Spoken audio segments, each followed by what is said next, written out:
Yeah, one, two, go. Yeah. Yeah, hello, my people, my beautiful and handsome viewers. Yeah, welcome to my page, my platform, Timo Starboy Reality Talk TV. Yeah, good morning, good evening, good afternoon. And for those people who are already sleeping, good night. We are about to start the show now. So welcome, Timo Starboy Reality Talk TV. We are streaming on Facebook, Timo Starboy Channel Blogs. We are streaming on Twitter, Timo Oladipupo 1. So join us. So there's a lot to talk about. There's a lot of news to talk about. First of all, as we are seeing it this morning, our Prime Minister in Japan, Kishida, they say is on hunt. This is Kishida is on hunt after explosive device thrown at him in Wakayama. It's a Wakayama prefecture. So they say they throw explosive. That is a bomb, timing bomb. They want to explode like they kill Abe. You know, if you can remember, was it not last year that they killed Abe? That is a former prime minister. So wahala don dey for the ground. So all these leaders, make na they do well. So that's my advice. Make na they do well for na citizen. You know, make na they do well because I don't know what is going on. So thank God they saved life. The life was saving. Our prime minister, that is Kishida. The life was saved. They tried to rescue the prime minister. They evacuate him out of the scene. So as you can see the picture, this is the picture right here. You can see police around him, and they apprehend those perpetrator. So those perpetrator was apprehended. So thank God for his life. He didn't lose his life like Abe. That is Shinto Abe. They shot that one. That one was shot at the gunpoint. So when there was a campaign for the election, it is during the election they are targeting these people. You know, Japanese gubernatorial election now is on. So they are campaigning for election. So it seems that the election time is they are targeting. They want to assassinate them. So this is very, very, very, very serious. It's very, very serious. Trouble day. So let me go another. Let me leave that one. We go another story. This one was very funny. My people, this one is very funny. This one very, very funny because as we can see, it's look at Moroccan footballer footballer star. That is that guy Ashraf. His wife was filing for divorce, and it was like requesting for half of the guy property. Unfortunately, when he filed the divorce, and actually they will split that guy property. Anything the guy got, they will split it into half and give one to the woman. Unfortunately for the woman, the court said to her, there's nothing this guy hold. Oh. Everything he has will it for his mama. Na in mama signature. That is that Ashraf signature. In mama was on the property. Everything, including money, gold, everything. So that Ashraf mama was a signatory to everything, even bank account, anything. So the guy is he doesn't have anything to offer you. If you want to go, you can go.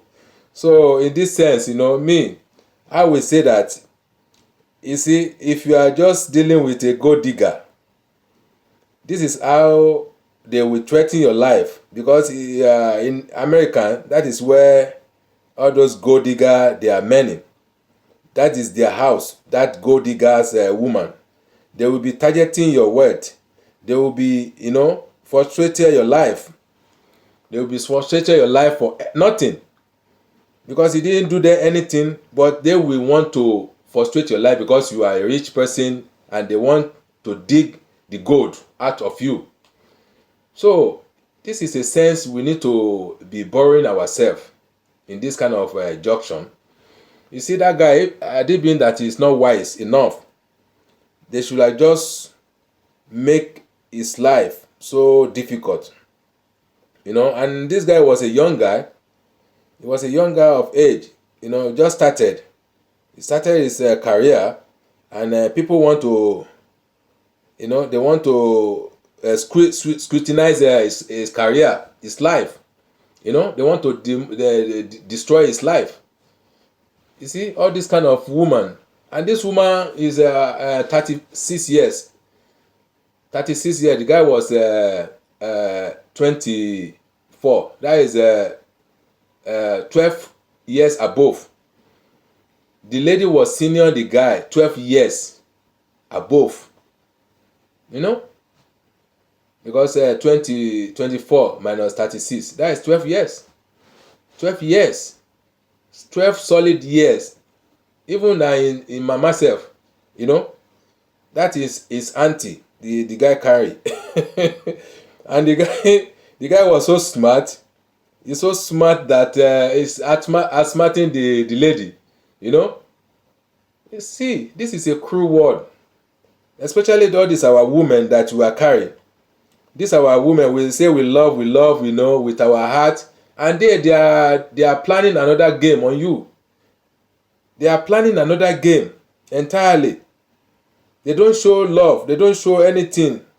They don't show any mutual respect to you. And you will be saying that you have seen, you have saw your missing ribs. Missing ribs, my foot. Missing ribs, my foot.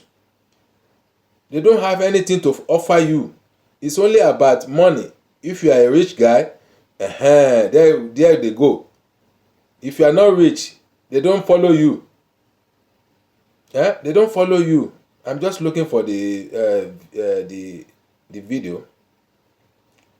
Yeah, maybe okay. This one is another one. I'm looking for the video. Anyway, if I can't find it here, I find it somewhere, but I don't know why it disappeared.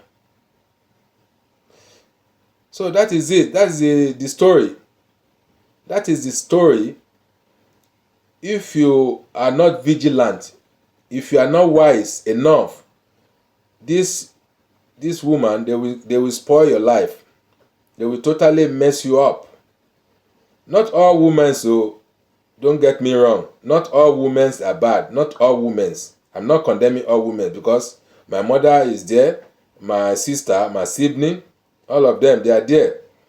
But majority of the women in this world now, they are up to one thing or the other. They are up to something. If they are dealing with rich people, if they are dealing with somebody that is half wealth, very rich, they will want to scrutinize your life. They want to mess up with your life, whatever you got. They just want to punish you. Especially those gold diggers. They don't care. They don't love you. They don't love you at all. They don't have any remorse. They don't have anything in their gut. All they care is just they want to enter your family, and be just like dominating your life. Just to be controlling your life anyhow. And if you don't allow them, especially if you love your mom more than them, they will start planning their evils. I mean those wicked women, not all women. So there is a good women among them, but those bad women, bad ass, they are very nautical, very very nautical, and very hard to deal with. They are nautical girls. Don't deal with them. Don't have anything to do with them. You know, they just want to spoil your life and just break your heart. If they can even dismantle your life, they will dismantle it anyhow. They will just break you down. You can never recover. So this guy was very smart. I love it. I love it that way. I love it so much. I love it. You know, that's how to handle them. When you see a gold digger that is want to enter you, first study how their movement is, where they belong, which society they belong, whether all this slapping around men's, you know, or all this jumping on the men's, you know, or putting the pants in the men's nose. Those one, you will know how to tackle them. I mean it. Because I've seen some. But me, I don't give a damn. I don't tolerate nonsense in my life. You know, I don't tolerate nonsense for a woman to be jumping on me. Who are you? I'm the one who's supposed to be feeding you on top of you, you know, as a crown on the king's head. But how can you be my crown? How can you be my crown? I'm supposed to be the crown on your head, you know, to put crown on your head, to feed you, you know. So it's never done. How are you gonna jump on me and saying that and you know, control my life? To hell with them. So that is that. So let's move to our our so-called Tinubu. That is the topic of the day. The man seems that he have get down. You know, his hand is falling down because he accepted that this criminality that is the weight on the guy head now is is something, because he's eventually giving down. He's throwing towel.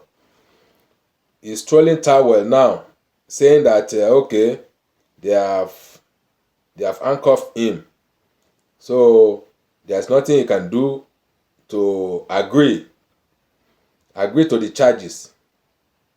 Why this thing is not moving now? It's like a network. Huh? I have network now.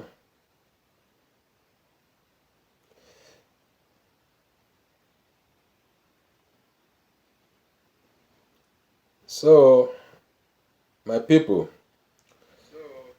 sorry, this our so-called selected, me I will say selected president. Selected president, not elected, because he hasn't been elected. It's all this about magomago, wuru, the way they do wuru, they do wuru. They thought maybe we don't know, but we are not a fool anymore. We are not a fool. You see what I'm saying? We are not a fool. We have wised up. We have wised up. This is our time. This is our generation. We don't give room for nonsense. They are pulling nonsense and we don't give room for them. You know? That is it. So we say no to bad government. Say no to rada. Rede. They are doing rada, rede. And we say no to them.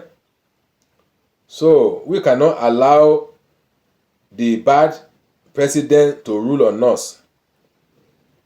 We cannot allow the bad president to be ruling on us. And we will never accept all this dictatorship like Buhari, because it's a dictatorship. The man is a dictatorship. He want to implement laws. You want to put somebody that we don't like, somebody that we are not accepted. You want to put it on us. You want to put it on our head, that it will continue his tenure. It will continue their mandate. It will continue their illegitimate ruling, illegitimate presidency. So we say no. We don't want all these illegal acting, illegal acting from them. We don't accept that. Enough is enough.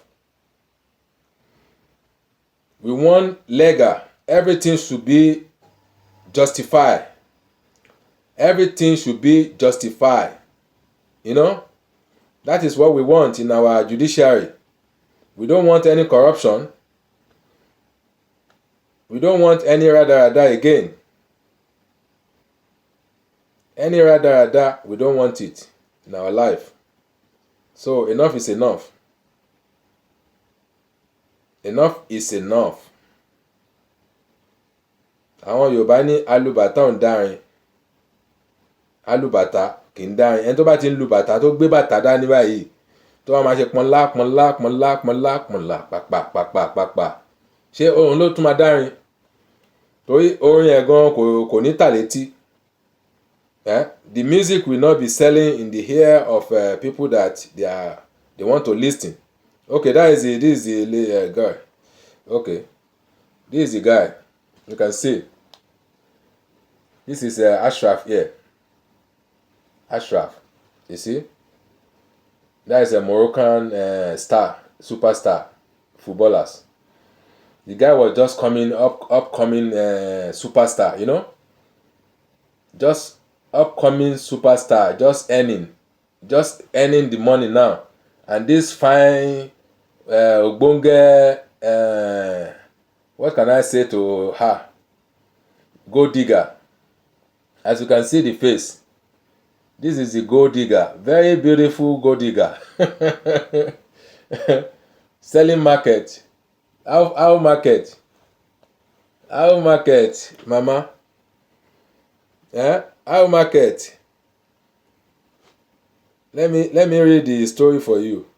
If there's no story here. There's no story. Okay, there's story. Okay. What you need to know about Ashraf is still in court for sexual assault. Is this sexual assault or rape?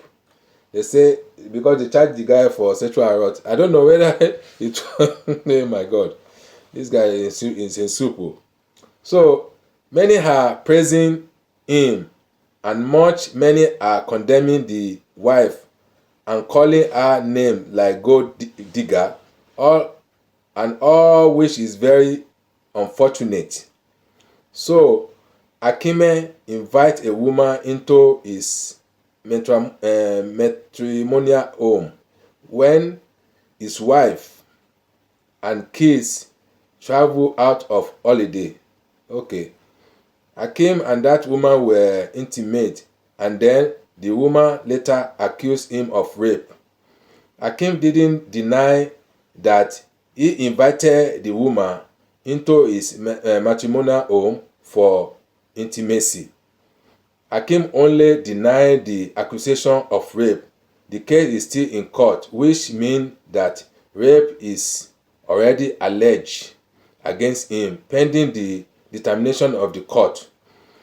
And in fact, the cheated with woman in his matrimonial home is confirmed. That's when the wife decided to file a divorce suit.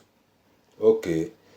Because she is even yet we are all over everywhere saying that she did. This a woman that married to him with 2 kids, a successful Spanish actress with her own money, and woman that has been fulfilled to him.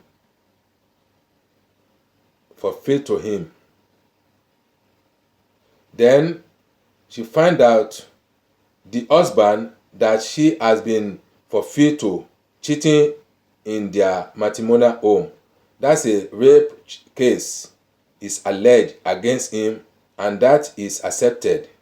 Being intimate with the woman, no one is blaming him for cheating in his matrimonial home. No one is calling him name like unfaithful or cheater. But because a law on divorce say 50-50 for partner for assets acquired during the course of marriage. Everyone is now blaming the wife and accuse her for being a gold digger.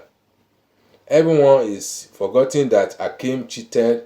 That is being choice to decide not to continue being with a cheater.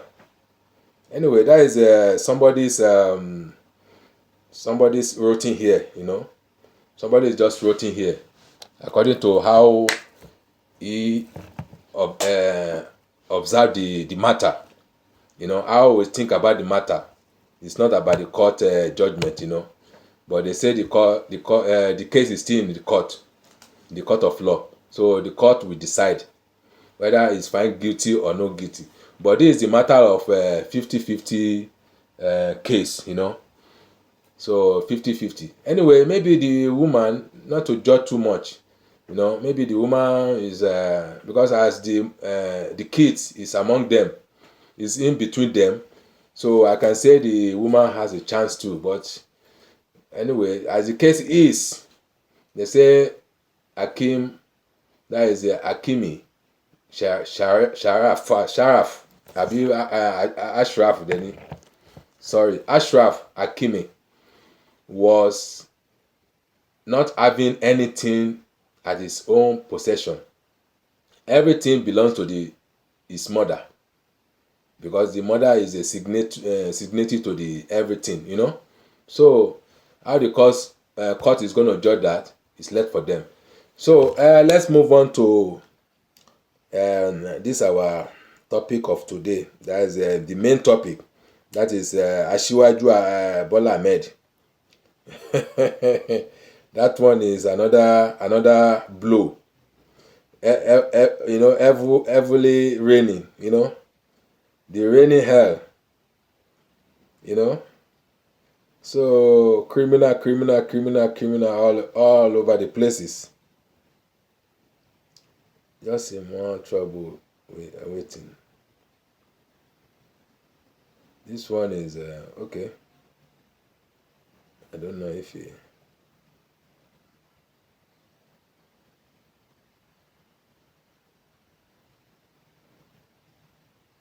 Sorry. I think it's here. Got to be here.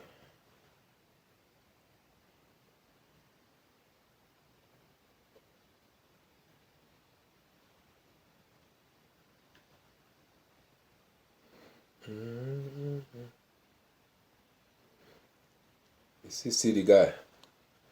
How he was kissing his mother was kissing him after the football match, and the wife and he is on top of the photo.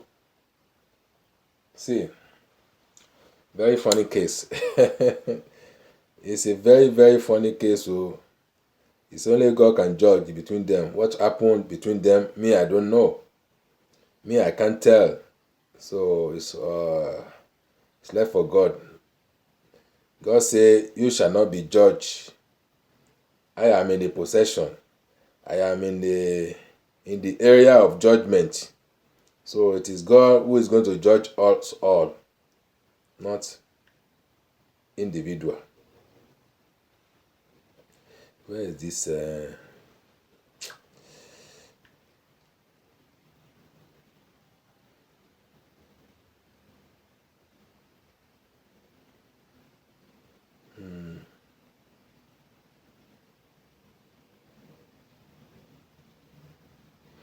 I'm sorry, guys.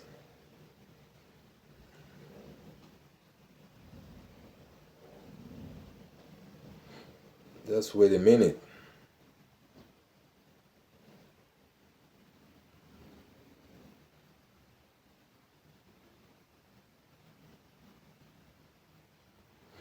This video. How can I not store this video? Seems I don't store this video.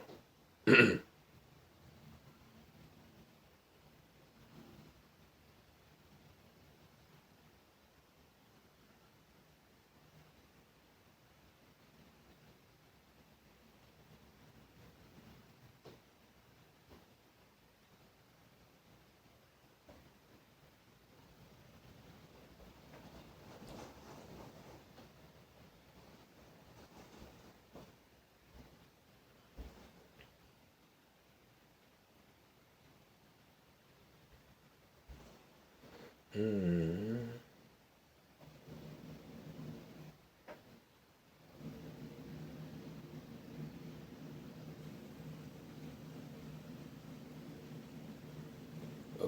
guys. Sorry for keeping you waiting. I'm looking for that video. I think I have a plan we follow Constitution. Not this one.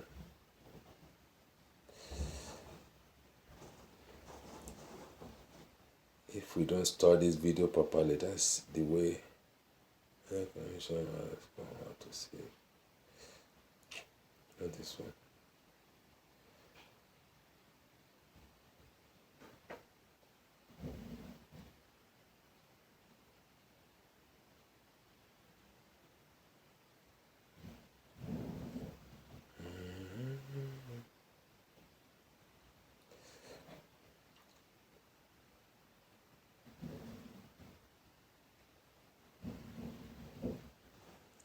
Okay.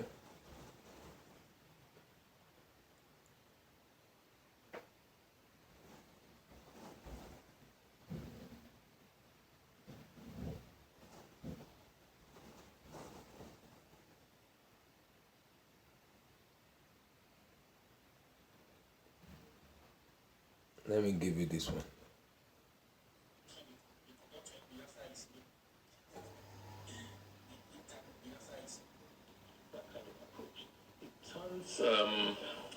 Judicial system upside down. Okay. But people say election pictures are used in generally. Sorry.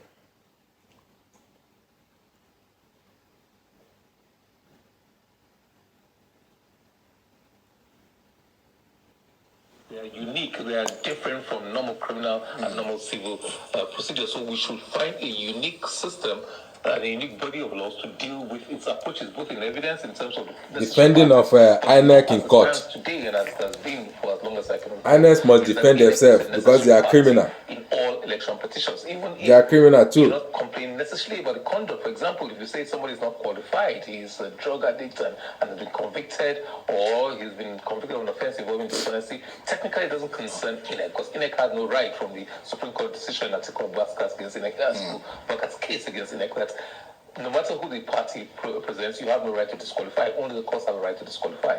So in that kind of case, people feel, why should INEC defend that kind of it doesn't concern it. It doesn't know anything about this person's qualifications or the disqualifying factors. So it should not be a party. But the law as it stands now, the Electoral Act says INEC must be a party in all of these cases and will be bound by the decision. For example, if it's held that the return was invalidly made for whatever reason, INEC, there's a legal fiction that it has to withdraw the certificate of return given to that person. But in law, once the courts are pronounced, that's it. So yes, some people feel that it's a drain on resources. No matter the number of petitions, INEC has to be a respondent that has to defend the petition. And it's in the Electoral Act and in the schedule to that Electoral Act that you have to defend. And in the old Act, if you chose not to defend the petition, you had to seek the consent or for the leave of the Attorney General of the Federation not to defend it. So by law, you have to defend it. Right, but in your own assessment, I mean, you were Director of Legal Services at INEC, so you know it from the inside, and you're also a lawyer, so you're familiar with the justice scene generally. I mean, what would you suggest? Well, I think the President's legal regime can be modified. I'm not too sure I want to go into a radical transformation of it. I think INEC should defend petitions. It's a big drain on resources. It's a big drain in terms of time and everything else. You are the custodian of all the documents. You are a custodian of the process. You are a custodian of all that transpired in the process. So you have a crucial role to play in determining the justice of what you did. Yeah, but at the same time, some would argue that because of that defense that INET has to put up of its conduct, it finds itself aligned with one of the parties who are being challenged in the suit. For example, it goes, people would say, not perhaps in the same terms, but that it gets into bed with the APC, for example, and that would give the APC some kind of advantage, some would see it that way, over the people who are disputing the results of the election. You're quite right. And often, the last couple of days on social media, I have heard that expression. INEC is very much in bed with the APC in states. It might be Labour Party, it might be PDP, it might be whoever won the election. But I was taken back with that, because we've been doing this for at least 23 years, 24 years, and that law has been the same. Going even further back, it has been the same that INEC has to defend the election. Well, there are a lot of things we're doing in this country which has been going on for a long time. Long which time. really shouldn't be. It shouldn't be. Shouldn't be. But you conducted the election. You were required to conduct it in line with certain legal framework and certain procedural steps you had to take. So it's only natural that you come and explain to the tribunal the steps you took and on the what basis. What was the process? Yeah, but you can do that as a witness, not as a defendant. No, you have to defend your actions. It's a defense of your actions. You're not just coming to state that this happened or that happened. If, for example, there were, let's say, missing names on the register, let's just take something out of it. You're not going to say, oh, yeah, there are missing names, and then you sit back. You have to explain why they were missing names and what did you do to ameliorate it, and did it affect the outcome of the election. So you have to defend every process, every procedure that you went through. Even some of those things are more or less beyond you.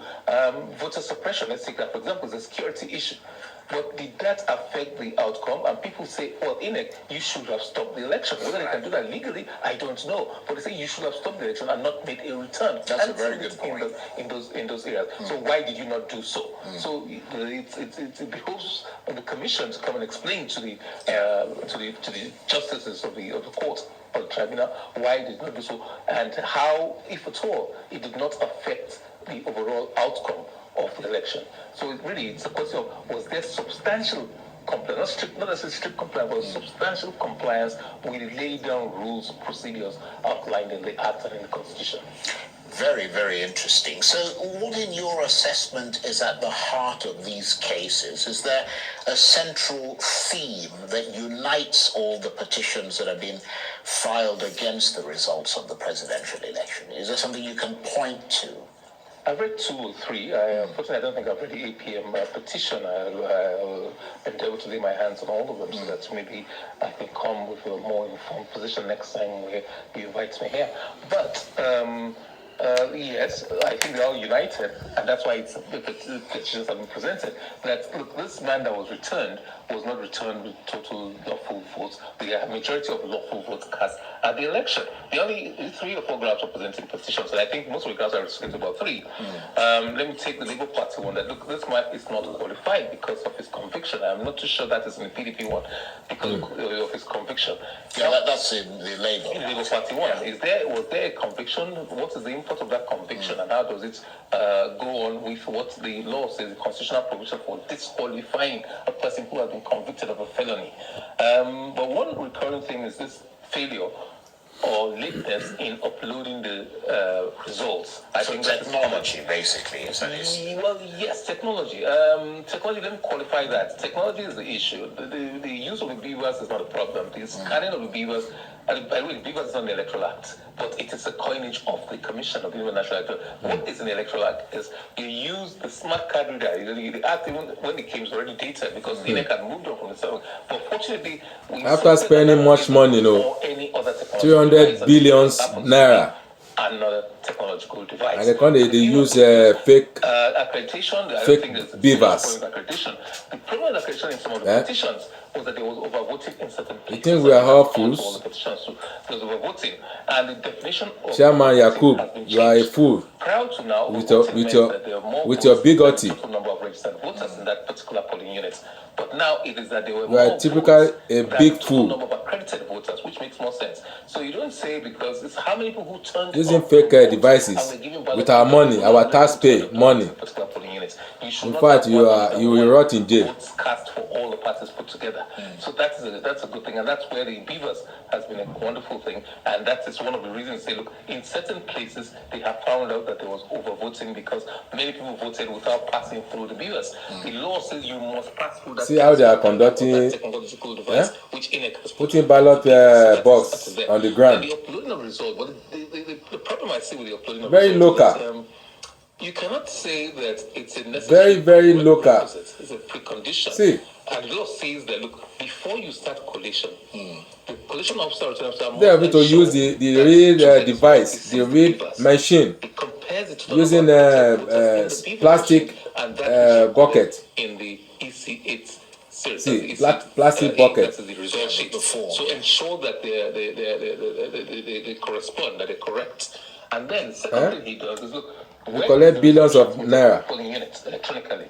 You look at that, which is in fact, you vomit all the money. But it's uploaded to the collation system and ultimately to the IREV. You vomit all that money. The collation system is not available. He looks at the IREV, the dual system.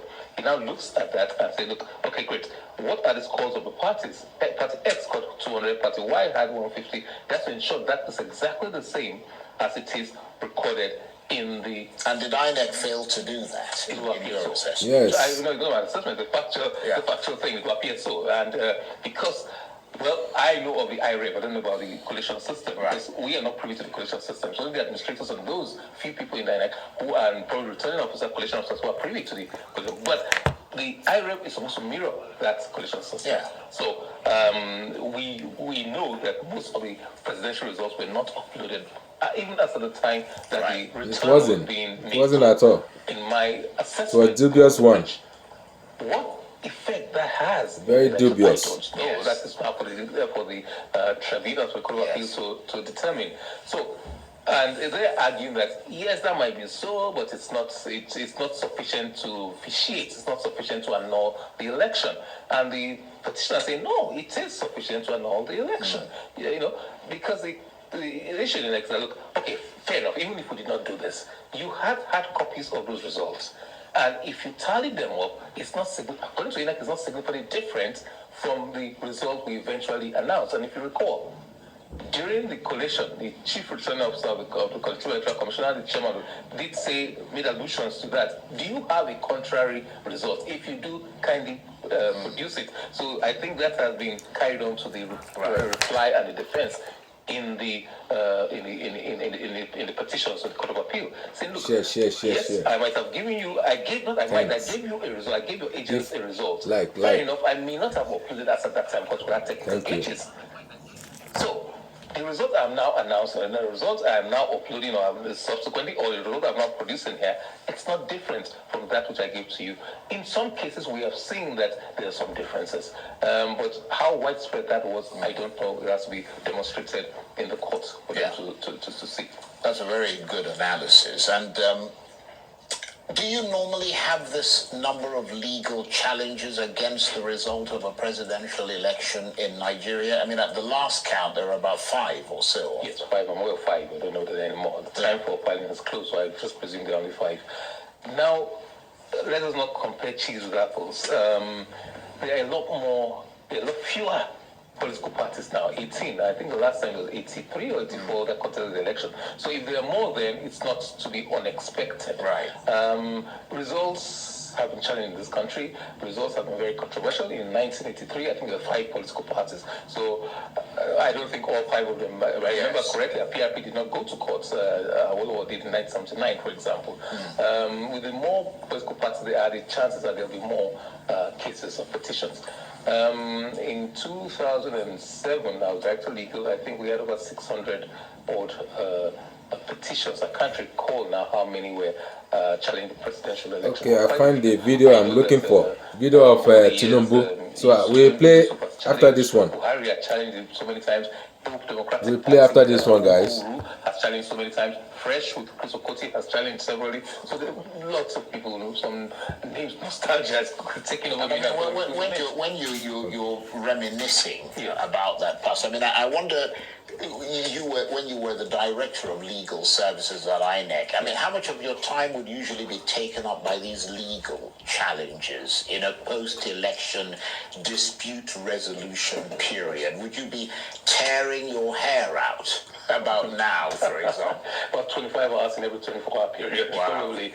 Yes, because not just the post-election, even the pre-election. And I think this cycle is almost unprecedented. There's so many cases in the pre-election cases, in the intra-party cases, and so they are still being running through the mill. They're still being in the process, and it says that they're now merging into the post-election period. Because now you now have the petitions to contend with. Not just, you see, in doing this, you have to instruct counsel. You have to look for the funds. In my time, for some quirky reason, there was no money to defend the petitions. And I had lots of... Well, they seem to have a lot of money this year. It will appear so. A lot of people came to me and said, look, it's 2 days and I've not seen anything. I said, well, sorry, I only have... Okay, guys, that's it. This for this video. So let's play this the main video that brought us out here in the first place. So this is Tinubu says my bank account is guilty, not me. Very funny indeed. So let's play and listen. Of narcotics trafficking, which he later forfeited $460,000 to the United States government. Bola, Tinubu and the APC in their defense, which they filed at the Presidential Election Petitions Tribunal in Abuja, which is, of course, is a reply to the one that P2B made. They've now added a new twist, which, of course, is an indirect acceptance that Tinubu has a criminal past. Tinubu is now telling the tribunal that his U.S. conviction and forfeiture of $460,000 is not enforceable in Nigeria, because, according to him, the order was never registered in any Nigerian court. So Tinubu accepts the fact that he was indeed involved in a crime in the United States of America, but he should not be held accountable, he should not be held responsible because the crime wasn't committed in Nigeria. This is laughable, to say the least. It's like a driver who hits someone and turns around and starts claiming that his car should be held accountable. Of course, cars can be held accountable if it is a self-driving car or maybe the manufacturer. But if a human being is behind the steering wheel of a car and it's involved in an accident, that human must be held accountable. He must be held responsible for the accident. Exactly. That's how it works. The human is there to determine when to apply his brakes to stop in the case of an obstacle. So what Tinubu is claiming and pleading the court to accept is like saying that his accounts should be held responsible, not him. Never mind that he is the owner of the account, he still thinks and believes he shouldn't be held accountable. This is the reason many believe that the court is on trial here. The way P2B and the Labour Party legal team approached the petition, they made Tinubu's criminal past the first plea. They want the court to determine if he is truly qualified to lead Nigeria as the president.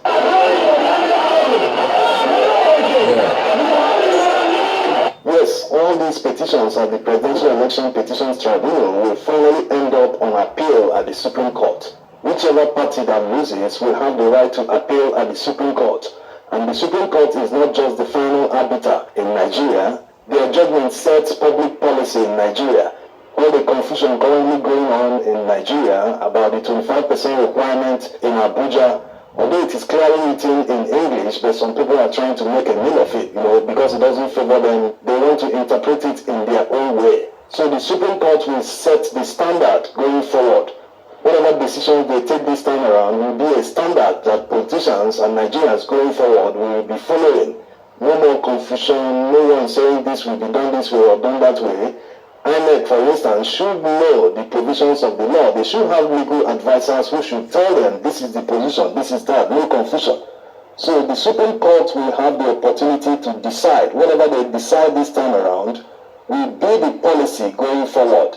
So if the Supreme Court eventually rules at the end of the appeal that someone with a criminal past, whether it was done abroad, whether he committed the crime anywhere, and maybe 30 years ago or whatever, that he can be qualified to contest for presidency. It becomes the standard. A criminal is a criminal Anyone at the court of law. Come back from any crime and contest for presidency. That's the standard they will set. Yes. But if they say no, it's a moral burden on Nigeria that will have literal millions of other people who can hold the position, who can command the respect and lead Nigerians. Even a killer, such people a murderer, can be president of Nigeria. Becomes the standard.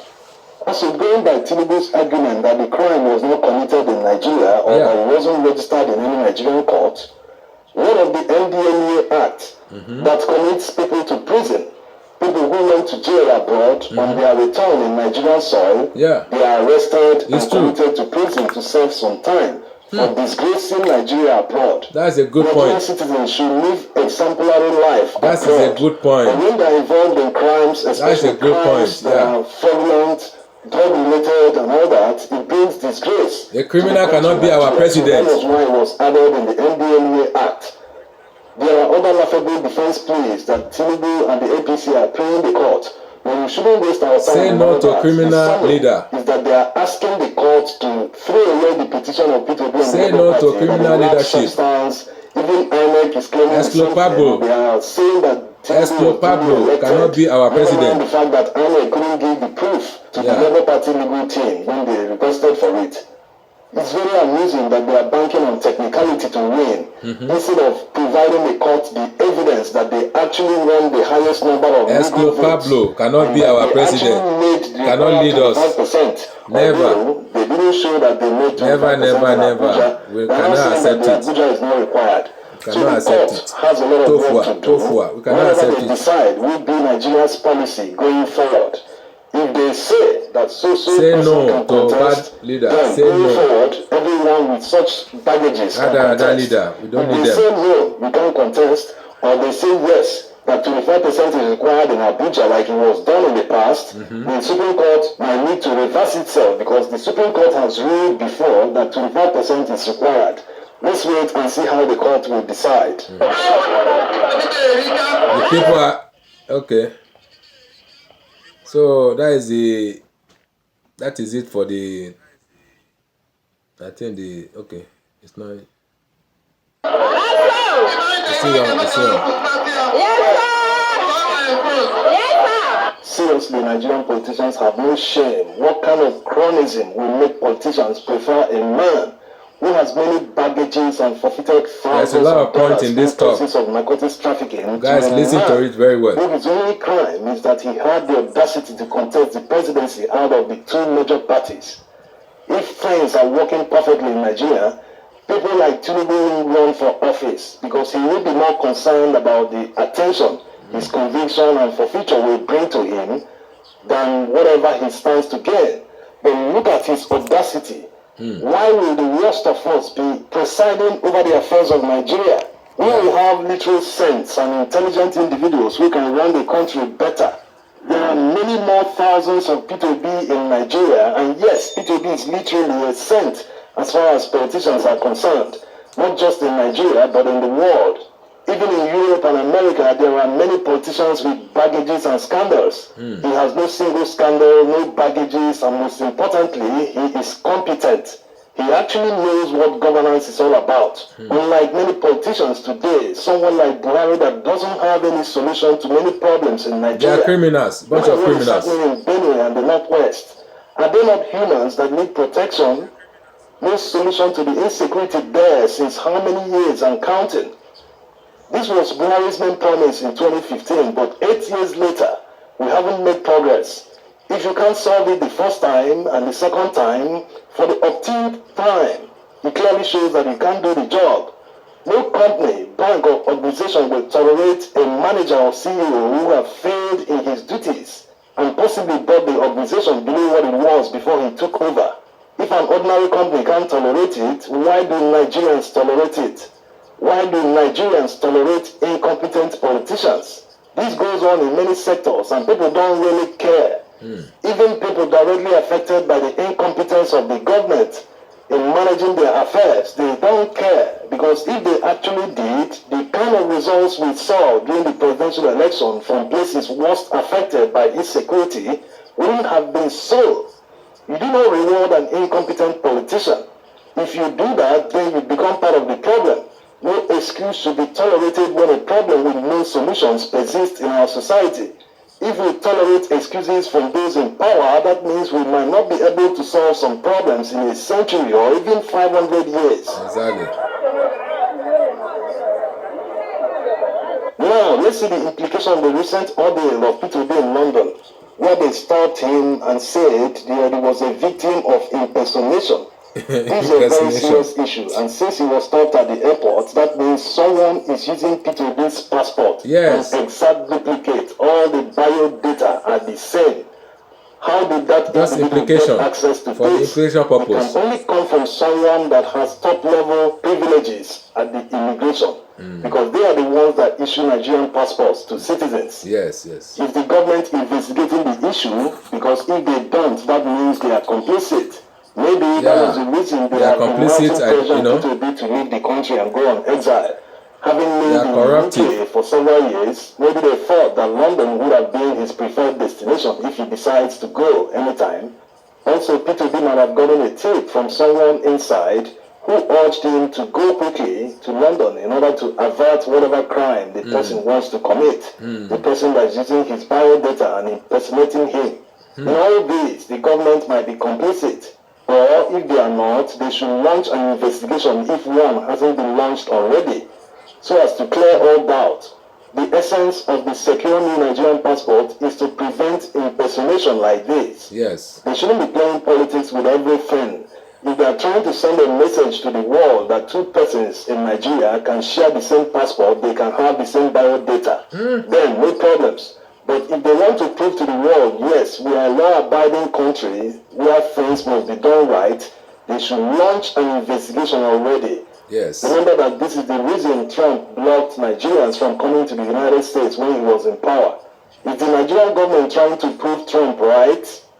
Thanks for watching. So, thanks for watching. Thanks for watching, my viewers, my fans, my brothers and sisters out there.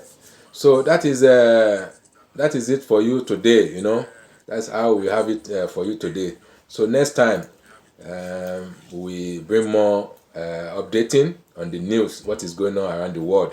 So, this is a platform, Timo Starboy Reality Talk TV, on YouTube, on Facebook, Timo Starboy Channel Blog, on Twitter, Timo Oladipupo1. So, thank you for joining us, and have a wonderful weekend.